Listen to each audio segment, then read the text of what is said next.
I think it's good. Oh, might as well fuck with the mic before I start.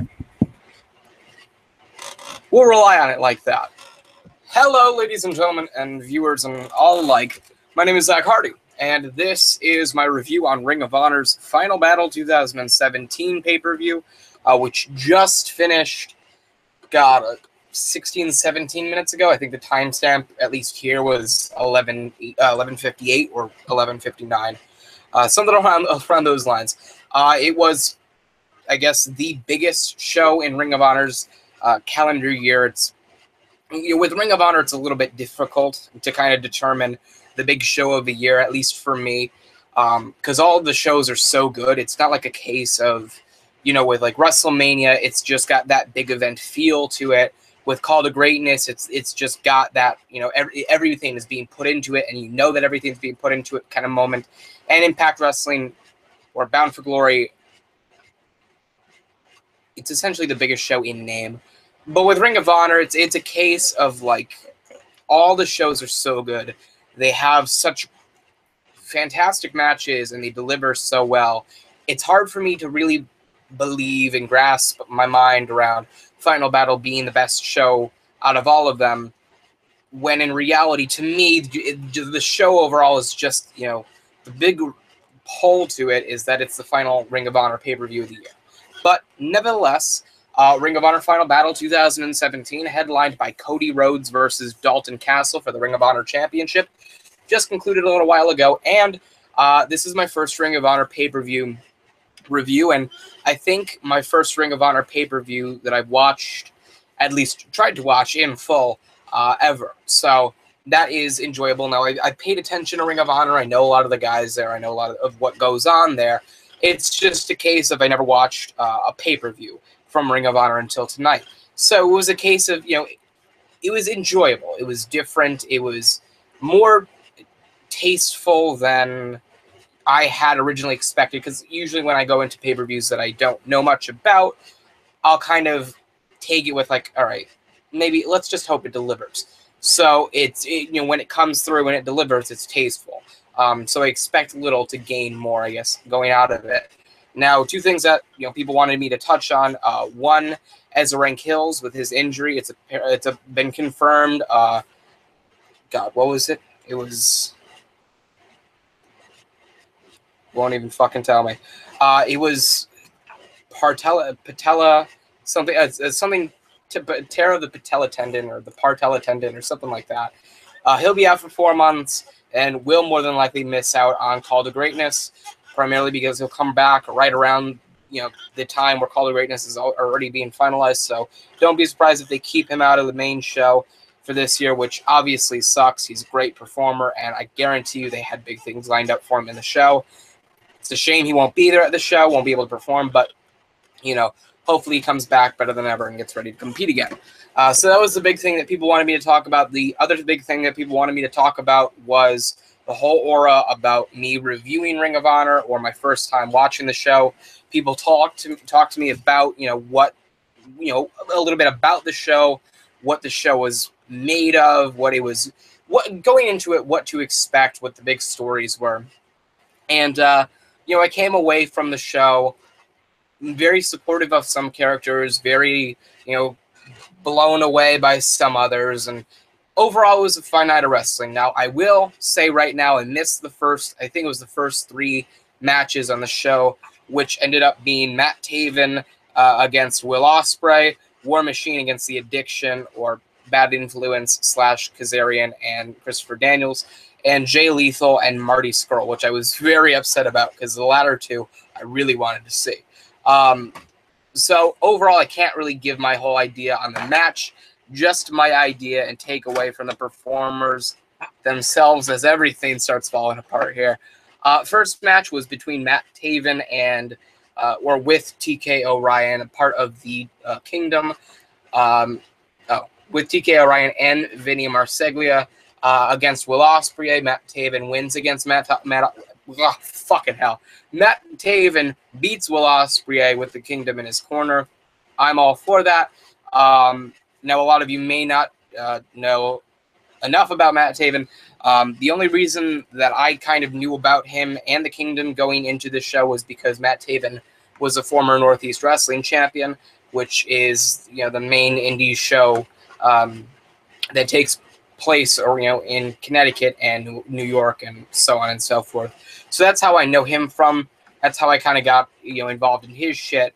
But aside from that, I kind of went into this show or into this match looking at the outcome, kind of trying to grasp at straws. Of course, I know Will Ospreay from his you know, time in New Japan, and, you know, everything he's done with Ricochet, and with why is it always slipped my mind? Chaos. So I'm, you know, a little versed in that. I don't know enough about either guys or the direction that they're going in, so all I can really say is hopefully this turns out well for Matt Taven. Hopefully this turns out well for Will Ospreay. I'm sorry for the lack of in-depth or the lack of depth. Next match was War Machine beating the Addiction. Now, this ended up doing wonders for both teams, and it didn't end up hurting either team, as War Machine walks out of this match with a big win over the Addiction, and at the same time, the Addiction walk out later on in the night after themselves and fucking Scorpio, I believe his name is, or Scorpion. Scorpio. It's Scorpy something, all right? Let me have that. And they formed a new six-man group, which essentially will go into the six-man World Tag Team Championship division soon. So neither men, I guess, are scathed in the outcome of this match, which, hey, fucking great. Cool. So the third match, the last match I didn't get to see, was Jay Lethal beating Marty Scurll. I heard what happened, which was Jay Lethal hitting a low blow on Marty Scurll to win the match. I don't know whether this is the start of a heel run or if he's already a heel, if this is him continuing to go down that road. Listen, I'm confused. Ring of Honor is... This whole main, you know, thing of Ring of Honor is a little new to me. I don't get to watch the weekly shows of any wrestling promotion because I'm so fucking busy, so give me a break. But from what I heard, he wasn't too happy with himself, which hopefully leads to a story down the road. And Marty Scurll is probably going to walk out of this unscathed. He's got so many other things going on for him, like with Defiant, before he lost the Defiant Championship in that wrestling company. He's going forth in New Japan, so on and so forth. So, whatever for that. Now the matches that I did get to see, the Ring of Honor World Tag Team Championship match. Motor Shitty. Yeah, my bad. Well, you can't blame me looking at where Detroit is today, all right? The Motor City Machine Guns of Alex Shelley and Chris Sabin, the defending champions, defeated Best Friends between Beretta, formerly Trent Beretta, and Chuck E.T. This match was a fun match. This was, you know, a great match that I would consider a great way to open the show. I don't know what the opening of the show looked like or was. I'd have to go back and watch. But I was very entertained throughout the majority of this match. I liked the heel work that Shelley and Sabin had. I liked the chemistry that Beretta and Chuck E.T. had. It was overall just a really fun match to watch. And the ending was a little sudden with the pile driver to Chris Sabin, I believe it was. It was a sit-out pile driver, roll through, where he then, I believe, pinned Chuck E.T. with a roll-up, or not a roll-up, it was Schoolboy, right? It was something like that.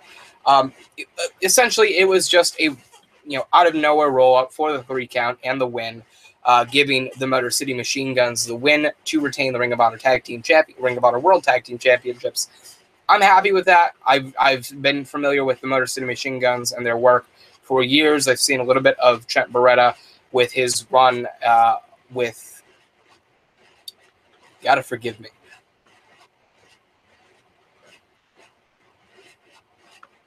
Motherfucker! I know his goddamn name. He was the commentator for the New Japan Ring of Honor, not Global Wars, War of the Worlds, I think it was. It was one of the shows in like March or April or May, something like that. Yeah, damn it. It was one of those matches or shows. Fuck! Either way, Roppongi Vice, I believe the name was. Or there may have been somebody else. I don't fucking know. It was somebody. I think it was Beretta.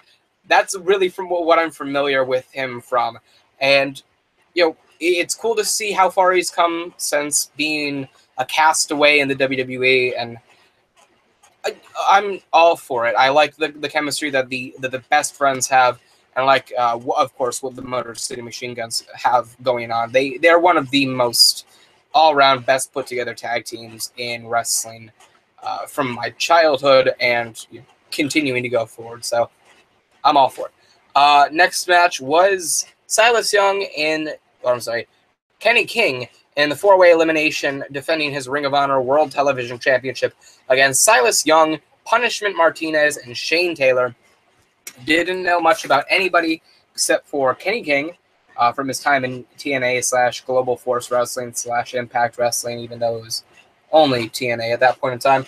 I knew a little bit about Silas Young because of his Last Real Man gimmick, and I knew very little about Punishment Martinez, other than he was tall, sounded like a butch Roman Reigns, and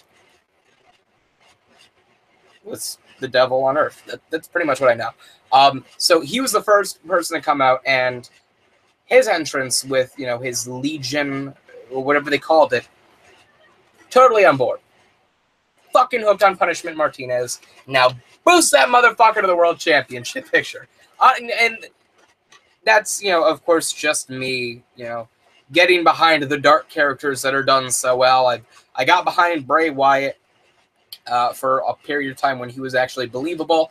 I got behind, I'm obviously behind Punishment Martinez. I've always been behind Western Lights gimmicks. I always got behind Seth's gimmick, Finn Balor's gimmick. I love all the gimmicks of I'm evil, I'm dark, I'm like the devil. That's awesome. I love that because when you can pull it off well and you can pull it off believably, it's something that not too many people can not only not do, but that so many people just aren't comfortable enough with doing. So that is fantastic, and I love gimmicks like that. I'm all on board with Punishment Martinez, and the next time I watch Ring of Honor, every time that I watch Ring of Honor from here on out, I'm going to be keeping a good sight on Punishment Martinez. He worked very well in the match, and honestly, my focus was on him for the majority of the match because I was blown away with exactly how he held himself. And honestly, he made an impact when it came down to my first time viewing a Ring of Honor pay-per-view, one of these big moment kind of match shows. So, I took away from it that he is a dominant force, very rarely is in a vulnerable position. And when he is in a vulnerable position, people use that and they go, this is my one shot. I need to keep this going. So the first person eliminated was Shane Taylor. I believe it was via Punishment Martinez. The second elimination was Kenny King, the defending Ring of Honor World Television Champion. Silas Young hit him with a beer bottle, eliminating him, therefore creating the moment where there's going to be a new television champion crowned. So I like that. I like the fact that you have the champion eliminated before the end of the match, so that way you are guaranteed a new champion and your attention is automatically drawn onto the end of the match. And the ending of the match, I forgot what it was, but it was something involving the fact that Punishment Martinez had hurt his ribs, especially off of, I believe it was a clothesline from the apron, a running clothesline from the apron, which hurt his ribs, and that was targeted for the majority of the match. I liked the part of Silas Young continuing to punch and strike at Punishment Martinez while yelling at him, "Fight me like a man." I love that aspect of the gimmick when people just play into the small things like getting into the crowd's head or getting into your opponent's head, screaming at the crowd, screaming at your opponent. If you're like Eddie Guerrero, where your gimmick is lie, cheat, and steal, it's like using the tag, the rope where you have to hold on for the tag to become an eligible tag team. To be eligible to be tagged in a tag team match and like strangle your opponent with it. I just like that kind of character. and in what people put into that, the aspect of the said character. And so I'm fully behind Punishment Martinez. Silas Young wins at the end of the match, becomes the new Ring of Honor World Television Champion. I will be honest, at first glance of him, I thought he was like 55 or 56 or 57 or 58 or 59 or even 60. I didn't know that he was 38. But I think that's a little telling of my mindset. So, sorry if you're 40 and I mistake you for an 80-year-old. Silas Young walks away as the new champion. From what I've heard, he's had a pretty good year, so this is a nice cap. Hopefully this does wonders for him going forward.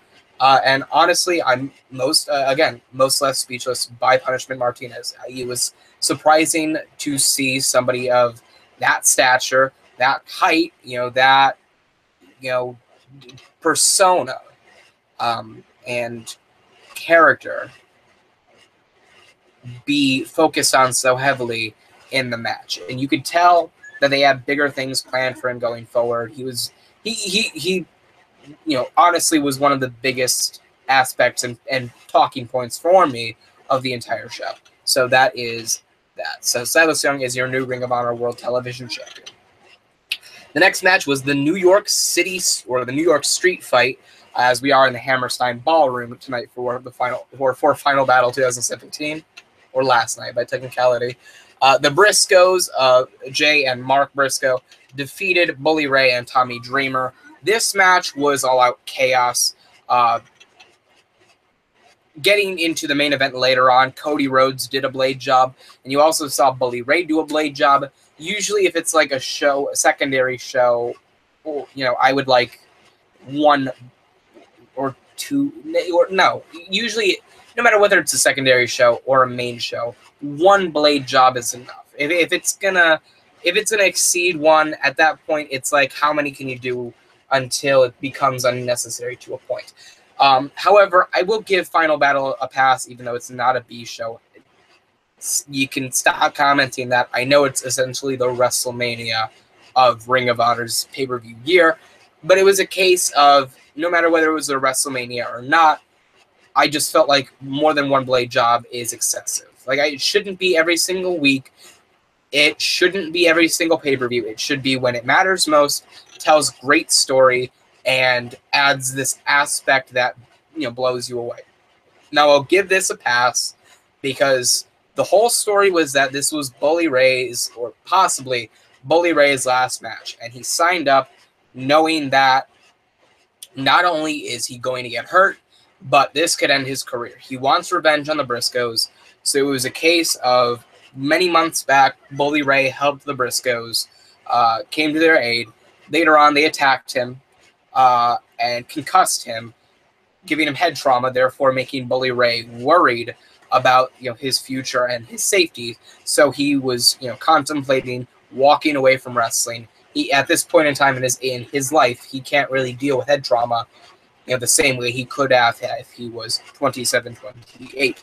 So Tommy Dreamer comes out later on in the weeks and runs down the Briscoes beforehand, or I believe it was Mark Briscoe that he ran down.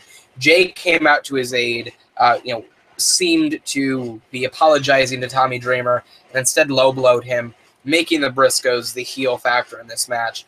Later on, Dream would come back to the age of Bully Ray. Bully Ray would sign a waiver, saying whatever pain, whatever damage is done to you physically, emotionally, mentally, whatever it may be, the Briscoes and Ring of Honor are not responsible for it. So Bully Ray puts all the responsibility of his health and well-being and this revenge on himself.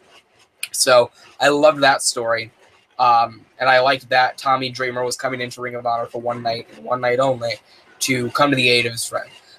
So you had Bully Ray obviously do the blade job. The obvious Bully Ray put him through the table moments. The spot where they had the cheese grater and the commentators were like, "Oh, this is so gory. We need to censor this." And I think it was Mark Briscoe that was taking it to Bully Ray's head, who was already busted open at this point in time. Bully Ray tried to light a table on fire in the middle of the ring, but doused it in lighter fluid. One of the Briscoes hit an enziguri, as I call it. It's not an enziguri, but it's essentially what I call a full fall away insecurity. Just my own lingo for it. And one of the Briscoes tried putting Bully right through the table. The table didn't break, just, I guess part of the leg broke or it fell over to the side. So the Briscoes went for a frog splash / elbow drop kind of combination. But it was really more like a frog splash into an elbow drop through the table for the 3 count, therefore giving the Briscoes the win. You could kind of tell that this was going to be Bully Ray's last match. He had the blade job. He did the cheese grater thing that he did many, many, many years ago. Tried to light the table on fire, as he always does, or at least in these big moments and big matches. And he also went down on his back. So putting the young guys over on his way out. So, again, thank you very much for all that you've done, Bully. And from me, personally, thank you for giving me a big reason to go back and watch matches like the TLC matches with the Hardys and Edge and Christian. Thank you for giving me so many memories. Stay safe in whatever you do in the future. And congratulations on getting a woman like Velvet Sky. Going forward in the show, the Hung Bucks, the team of Adam Page and Matt and Nick Jackson, the Young Bucks, also known as the Bullet Club, defending the Ring of Honor World 6-Man Tag Team Championships. God, that is a lot to say in one go. Against Dragon Lee, Flip Gordon, and Titan. This match, again, was extremely fun, as the whole title of what it was would suggest. I just really like that. I really loved the fact that it was all-out chaos from start to finish. You had the obvious, where do you think you're going, spot with, I believe it was Matt Jackson. I'm pretty sure it was Matt Jackson with Flip Gordon. You had Flip constantly going back and kipping up after every super kick attempt. He would miss the super kick and do it again and again and again and again. I'm doing this so that way you can't Photoshop a dick in my hand. And then that would be the case over and over and over again. You had Flip Gordon consistently chopping at the chests of Adam Page and the Jackson brothers, the Young Bucks, on his way to kind of just absolutely destroying. And then he went for a springboard moonsault and got super kicked by all 3 members of the Hung Bucks for the retaining, or to retain the championships. Fun match, great stuff. The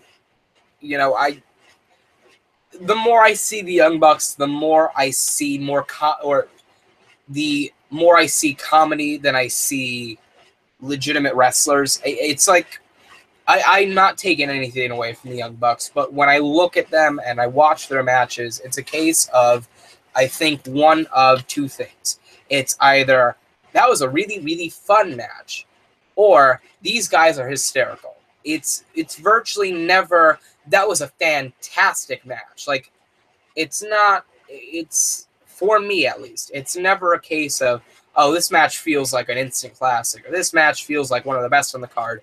It's always like the most enjoyable match on the card, and that's not necessarily a bad thing. In my mind, I'm used to being in like the USW environment and watching that so often, seeing it so heavily wrestling focused and wrestling orientated, with little comedy or characters outside of like promos or pre-taped interviews and so on and so forth. It's a case of personality tends to be more serious in USW, and I'm so used to that because I've worked for them for so long and I've been around that environment for so long that it's influenced everything that I want to do in my future. Like, I don't want to go to the WWE because it's more entertainment than wrestling.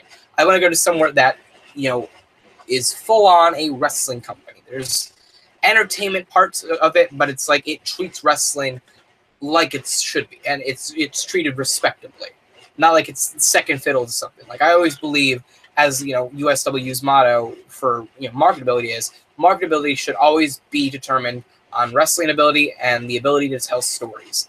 And I see that with Ring of Honor all the time. But when I look at the Young Bucks, I always think more so of that was fun, or that was enjoyable to watch, or that was hysterical, or that was new and innovative. But I rarely think that was a fantastic match. And maybe that's harsh. Maybe that's not the case of all the time. It's just how I feel in a lot of the Young Bucks matches. Now, it's not saying I haven't come away from any match and not gone that was just really fun. Like, for example, the aforementioned New Japan Ring of Honor combination shows for New Japan a number of months back in like March or April, when the Young Bucks fought War Machine. I loved that match. That match was great. That was more of it. It was a great wrestling match more than it was a fun or enjoyable wrestling match. And so, that's an example of, one of those times where out of the Young Bucks I see a great wrestling match more than just a fun wrestling match. But more often than not, I tend to come away from a Young Bucks match thinking that was fun, that was enjoyable. And again, that's not a bad thing. It's just a case of either I'm not too used to it or whatever it may be. But, it's like, it's that identity for the Young Bucks, and I get that. It's their identity. It's what they do best. And they are great wrestlers. It's just, there's this great personality that I think, or I feel, tends to overwhelm their wrestling ability sometimes. Their personality is so big and bright and out there and just so apparent that when their wrestling ability comes into play, it tends to be overshadowed by their personality. No matter how many T-shirt sales they manage to rake in, it's a case of it's more often than not from their personality than their wrestling ability.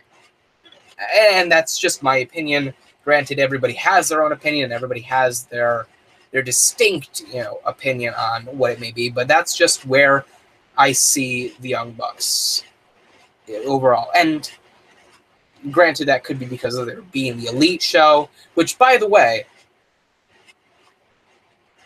is it just me, or does it feel like being the Elite is now quite farther ahead than Story? Because what was it, last episode you had Matt, Nick, and Cody and Marty, although Cody and Marty weren't really voluntary, having Flip, travel with them, yet now here they are at Final Battle, and Flip is on the other team, supposedly hating the Young Bucks. But in being the Elite, he wants to be a part of them.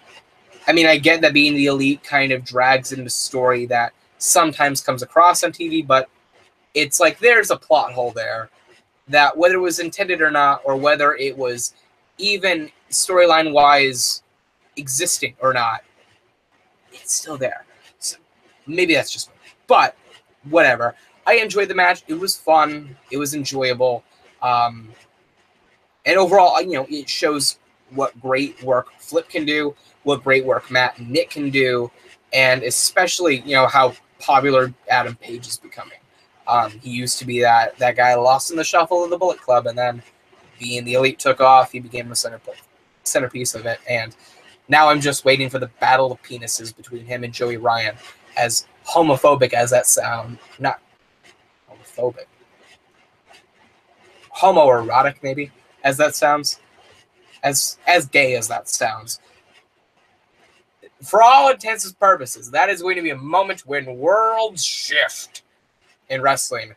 When Adam Page and Mr. Hungman against Joey Ryan, the sleaze bag of pro wrestling. Once they combine, it's I shouldn't have done it like that, because, yeah. Once they combine, then worlds shift, whatever. So I'm looking forward to that. But overall, again, fun, enjoyable match. Can't take anything away from any guys. And then, of course, after the match, you had Scorpio. I think his name is Scorpio. Give me a break again.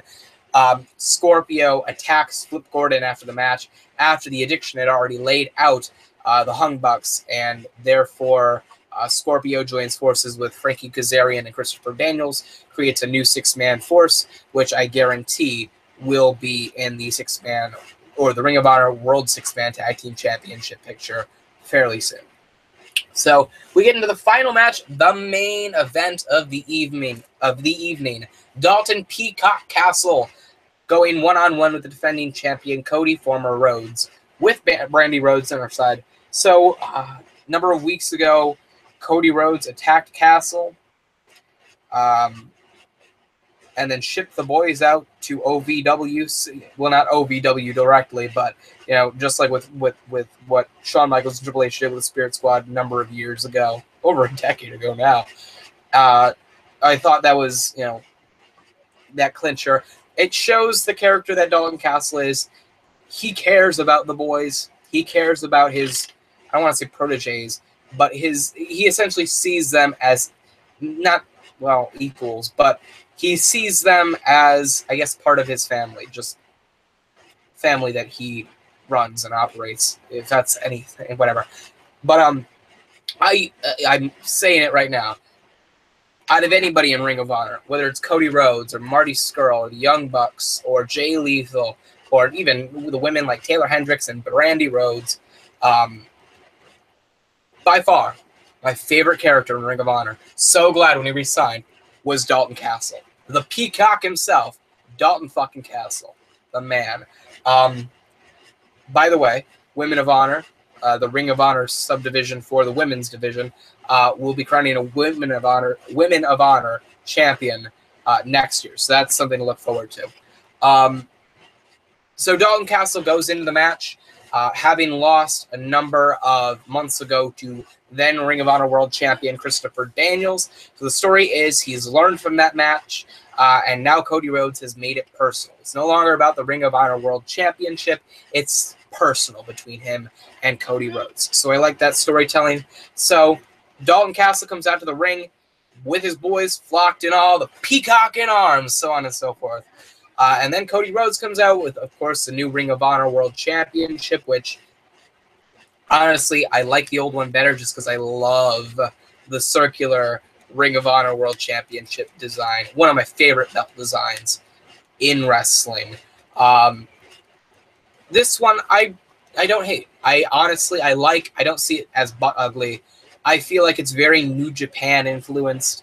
The center plate is very big, very vibrant, very bright. The side plates are very, royalty-like.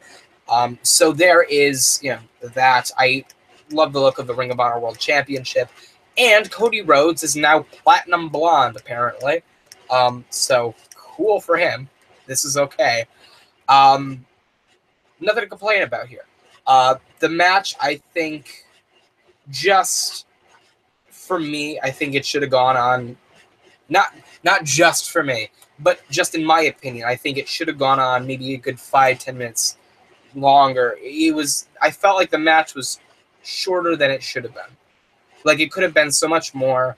I think it didn't deliver to the highest extent. This was the match that I knew the most about going into the show. So, especially for the main event of Ring of Honor's biggest show of the year, I feel like it could have delivered more. That being said, I'm not disappointed in the quality of the match or the quality of the characters. Cody Rhodes did a hefty fucking blade job. Like, he was ran into the post on the outside. They announced, he's bleeding, so he gigged. But it was a case of I didn't really see it too well until he was staggering to his feet in the ring, and they got a full frontal shot, and I went, holy fuck. Like, his face was beat fucking red. He was almost Ric Flair. Like, the blood through his platinum blonde hair. And for those of you who are classmates of mine or former classmates of mine that don't know much about wrestling, yes, it is real blood. No, it's not always caused by the actual impact that you see. No, it's not a blood packet. They take a small razor to whatever part of their head, whether it's the brow or whether it's the forehead or the top of the head, hairline, whatever. It is real blood. They cut themselves open to make the illusion of blood, or the illusion of blood, to create blood flow. So there you have it. So Cody Rhodes gigs. He's offset for the remainder of the match. Beforehand, Brandy Rhodes and the boys got thrown out from ringside after Brandy Rhodes hit a crossbody from the top turnbuckle post, or the top turnbuckle mid-match on both of the boys. And then the referee decided to throw not only Brandy Rhodes, but the boys as well, who were down by Brandy, who was the one that got in the ring and interfered in match participation. They all got thrown out. So, yeah, Ring of Honor. Yeah, look at the best that our women's division has to offer. We're going to crown our first ever women's champion next year. Look at how strong our women's division is. Look at how strong. Oh my God, one of our girls just crossbody onto two guys. How shocking!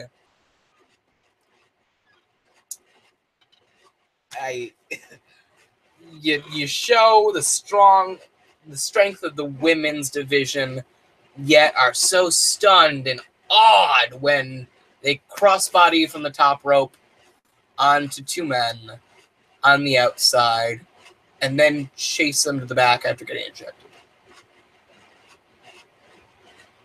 I mean, you shouldn't. I mean, it's not like you go and Brandy Rhodes with the crossbody from the top of the post onto the boys. It's like, oh my God, Brandy Rhodes to the outside. Like, yeah, way to show that strength and equality.